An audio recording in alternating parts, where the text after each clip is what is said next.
Well, we have an update tonight on a story we first brought you last April about the $23 million renovation project underway at the former Wood and Brooks factory in Tonawanda. Our partners at Investigative Post reported on the $17 million in public subsidies that developers of the project received to turn the vacant factory into luxury apartments. Now they are shining light on loopholes in the law that allow developers to avoid complying with New York's prevailing wage law. And joining me live in studio is Dale Shoemaker from Investigative Post. Thanks so much for joining us today. Thanks. You first told us about millions of dollars in taxpayer subsidies for these developers. They've used that money to actually hire union labor, but now the union workers are basically protesting that project. Why are they crying foul?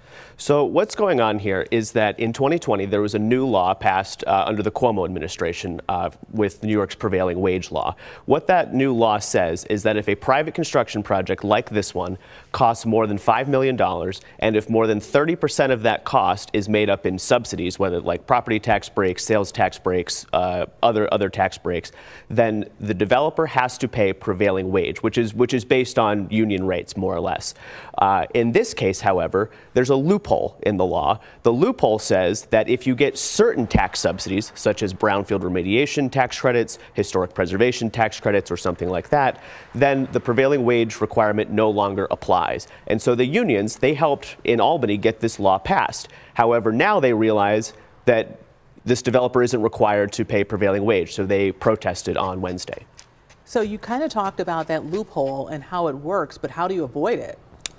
So to avoid this loophole, there is a new public subsidy board that was established, and this is under the Department of Labor in Albany, and they are kind of the adjudicators of this. Now, the union, District Council 4, they're the IUPAT, the painters union.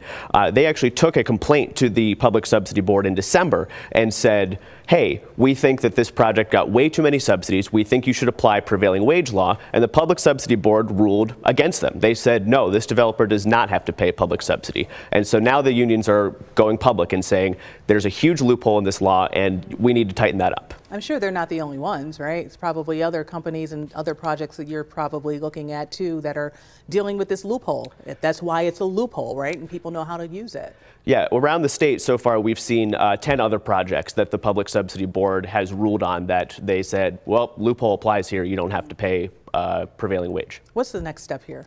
So the next step is that Rochester Assemblyman Harry Bronson, he's the chairman of the Labor Committee in the Assembly, he has a bill that would strengthen some of the brownfield subsidy rules as well as close this prevailing wage loophole. So the unions are trying to get behind there. A union member with LIUNA, the laborers union, told me that they're planning to have similar rallies like they had on Wednesday around the state, highlighting similar projects like this as a way to raise public awareness of this loophole and hopefully get Bronson's bill passed this spring. Very interesting, Dale. And the other thing I'm wondering, do you think these workers will now start talking about walking off the job?